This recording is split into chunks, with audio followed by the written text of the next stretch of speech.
नमस्कार साथियों, आप सबका पुनः स्वागत है श्रद्धा एस्ट्रो ज्योतिष में। आज हम लोग कवर करने वाले हैं मीन लगन की कुंडली में यदि शनि प्रथम भाव में बैठे हैं तो क्या फल है। हम ये भी कह सकते हैं मीन लगन की कुंडली में मीन राशि का शनि किस प्रकार से फल देता है। इससे पहले हम लोग चैनल में सूर्य से लेकर शुक्र तक की कंप्लीट वीडियो रिकॉर्डिंग अपलोड कर चुके हैं। कोई भी व्यक्ति भृगु सरल पद्धति को आधार बनाकर ज्योतिष को सीखना चाहता है हमारे चैनल को सब्सक्राइब कर सकता है। हम जल्दी ही सूर्य से लेकर राहु केतु तक 9 के 9 ग्रहों का 12 अलग अलग लग्न की 12 अलग अलग राशियों में फल को अपलोड करने वाले हैं। इस अपलोडेशन को टाइमली पाने के लिए आप बेल आइकन दबाएं ताकि आपको सारा अपलोडेशन टाइमली मिल सके। मेरा नाम है सनत कुमार वाजपेयी। 15 साल का अनुभव मुझे साइंस एंड एस्ट्रोलॉजी में। हमारे बारे में और अधिक जानकारी के लिए आप सिंपली गूगल करें, सनत वाजपेयी लिखें, आपको हमारे बारे में कंप्लीट इन्फॉर्मेशन मिल जाएगी। तो आइए शुरुआत करते हैं आज की क्लास का।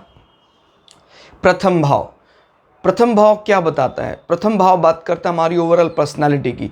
कोई व्यक्ति विद्या को इंपॉर्टेंस देता है, कोई व्यक्ति पराक्रम को इंपॉर्टेंस देता है, कोई व्यक्ति अपने लुक को इंपॉर्टेंस देता है। सारी बातें हम इस नंबर से जान सकते हैं। अब 12 नंबर यहाँ है तो 12 नंबर का स्वामी कौन है? बृहस्पति स्वामी। और 12 नंबर बृहस्पति के सात्विक और ब्राह्मण वर्ड को रिप्रेजेंट करता है। यानी जो भी मीन लग्न के जातक होंगे उनका मुख्य रूप से जो उनका आउटलुक होगा वो अपने आप को किस प्रकार से दिखाना चाहते होंगे। वो एक विद्या की रिस्पेक्ट करने वाला ब्राह्मण और एक बहुत ही सात्विक वर्ण की उनकी इमेज दिखाने का प्रयास करता है। लेकिन ध्यान रखिए, प्रयास करता है लेकिन उस प्रयास में सक्सेसफुल तब होता जब इस भाव की भी स्थिति अच्छी हो और इस भाव का जो मालिक है, सही मायने में तो भाव का मालिक मजबूत स्थिति में होना बहुत अच्छी अवस्था। अगर जैसे बृहस्पति आइदर यहीं बैठ जाए या दशम भाव में बैठ जाए या एक्सेल्ड करके उच्च का होकर कर्क राशि में आ जाए तो मीन लग्न का जो जातक होगा सच में ही उससे मिलते ही हमें बौद्धिक स्तर की बातें, इस प्रकार के बुद्धिमानी वाली बातें वहाँ दिखाई देती हैं। याद रखिएगा ये दोनों ही बृहस्पति की लॉर्डशिप पे हैं लेकिन बहुत ज़्यादा फर्क है। इसका क्षत्रिय वर्ण है, यानी सही को सही गलत को गलत कहने का दम रखना। ऐसी बात नहीं कि ये दम नहीं रखता, लेकिन वो उस नज़रिए को ज़्यादा पोलाइट वे में कहना अच्छा समझते हैं मीन लग्न वाले।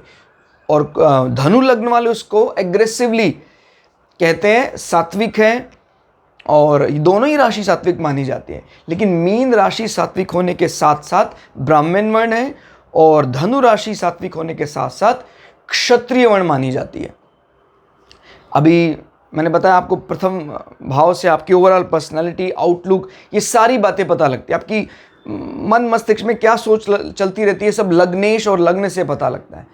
अभी फिलहाल यहाँ पर मीन राशि में शनि बैठे हैं।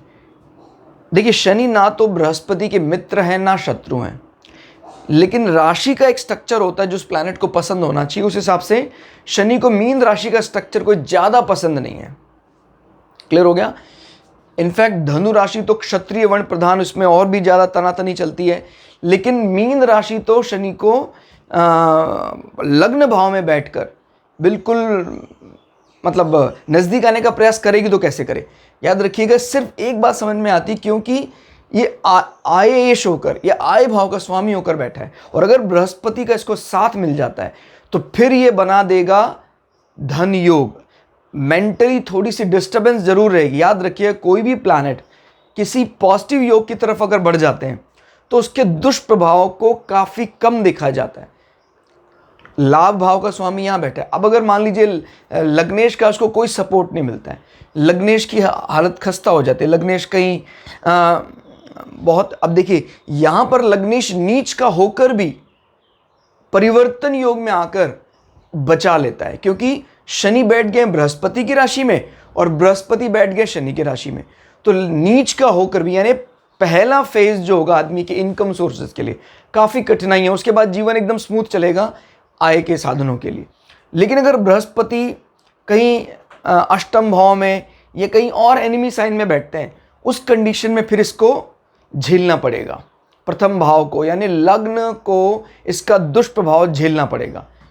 अब जब आय भाव के स्वामी यहाँ बैठते हैं, यानी एजेंडा क्या है शनि का फिलहाल, आय और व्यय पूरा कहाँ हो रहा है? शरीर में, यानी अपने ही एफर्ट्स से। अब यहाँ पर अगर बृहस्पति का सपोर्ट नहीं मिलता तो एफर्ट्स का माने बेतहाशा मेहनत करनी पड़ती है। आय और व्यय को मैनेज व्यक्ति स्वयं करता है। क्लियर होगा? जब इस प्रकार की चीज़ें आती हैं तो एक व्यक्ति को बहुत ज़्यादा प्रैक्टिकल, बहुत ज़्यादा कर्मठ बनाती हैं। लेकिन अगर बृहस्पति पीड़ित हो तो कहीं ना कहीं वर्ण को कृष्ण कर देती हैं, यानी जो रंग है त्वचा का वो थोड़ा सांवला हो जाएगा। क्लियर होगा? शनि यहाँ वक्री नहीं होना चाहिए। इनफैक्ट शनि जैसे प्लैनेट अगर उच्च का होकर कहीं वक्री हो जाता है, ध्यान रखिएगा, शनि अगर वैसे कहीं बैठकर वक्री होता है कुछ हाउसेज में, इसका बल बढ़ा हुआ माना जाता है। लेकिन प्रथम भाव में वक्री होगा तो बहुत ज़्यादा कष्ट देगा शारीरिक रूप से। याद रखिएगा, जैसे मान लीजिए 6 भाव में बैठकर इसको थोड़ा सपोर्ट मिल रहा है राशि का और यहाँ वक्री हो जाता है तो आपके पीड़ाओं को, आपके जीवन में रोगों से निवारण दे देगा आपको। क्लियर होगा? याद रखिए कि 6, 8, 12 के कारकत्वों में माना जाता है तो वहाँ पर वक्रत्व का जो दोष है वो नहीं लगता है। वैसे वक्री ग्रह को बली माना जाता है, लेकिन वो अपने उस बल, जो उसका फेवरेबल बल है, उसको निखार कर लाता है। अब शनि का फेवरेबल पॉइंट जीवन में संघर्ष और दुखों के बाद माने कठोर परिश्रम करवाते हैं। अगर इनका कहीं फेवरेबल हाउस हो, फेवरेबल मूड में बैठे हैं तो वो वक्रत्व इनको फायदा देता है। लेकिन उच्च का होकर वक्रत्व प्राय अवॉइड करना चाहिए। जैसे बृहद पराशर होरा शास्त्र, अगर एंशिएंट बुक आप देखें, रेफर करें तो वहाँ साफ साफ लिखा है कि जो बृहस्पति जैसा ग्रह है अगर वो नीच का होकर जैसे यहाँ आकर वक्री हो जाए तो वो उच्च के फल देने लग जाता है। इसी प्रकार से शनि जैसा ग्रह अगर कहीं उच्च का होकर वक्री हो जाए तो ये नीच के फल देने लग जाता है। लेकिन यहाँ भी एक बात याद रखनी है कि इनके 6, 8, 12 में कई बड़े बड़े एस्ट्रोलॉजर हैं जैसे के.एन. राव जी हैं, साफ साफ कहते हैं 6, 8, 12 में इनका नीच का हो जाना या उच्च का होकर वक्री हो जाना इतना बुरा नहीं माना जाता है। क्लियर? तो मैं कह रहा था प्रथम भाव में बहुत ज़्यादा, क्योंकि ये किसका भाव है? मेंटल कामनेस का, शांत रहना, प्रेम से बातचीत करना। तो शनि को यहाँ पर अभी ज़्यादा बल हम देने का प्रयास ही नहीं करेंगे। क्लियर होगा? हाँ, कोई राजयोग में या धन योग में जब कोई प्लैनेट इन्वॉल्व होता है, आइदर वो शुभ ग्रह हो या पाप ग्रह हो, तो उसके बल की बढ़ोतरी, क्योंकि वो अपने उस एजेंडे को किनारे रख देता है। मैंने पहले भी कई बार समझाया है कि कोई प्लैनेट, गिवन एग्जांपल, जैसे मान लीजिए कोई मिनिस्टर है, वो कहीं इंडिया के आउटर किसी एरिया में जाकर उसको मिनिस्ट्री मिलती है, तो वो अगर वो स्वभाव से ही क्रूर है तो क्रूरता वहाँ दिखाएगा। लेकिन हम उसको कहें कि कहीं उसकी पोस्टिंग कहीं दिल्ली में करवा ली, उसके दिल्ली में आ गया, तो अपना जो उसका मूल स्वभाव है उससे अलग हटकर दिल्ली में वो एक अंडर प्रेशर काम करेगा। भाई प्राइम मिनिस्टर, प्रेसिडेंट और माने सबकी आंखें रहती हैं। तो जब कोई प्लैनेट राजयोग में या धन योग में इन्वॉल्व होता है तो अपना जो उसका बाय डिफ़ॉल्ट नेचर है उस नेचर से भी अलग वो कुछ आपको देने का प्रयास करता है। क्लियर?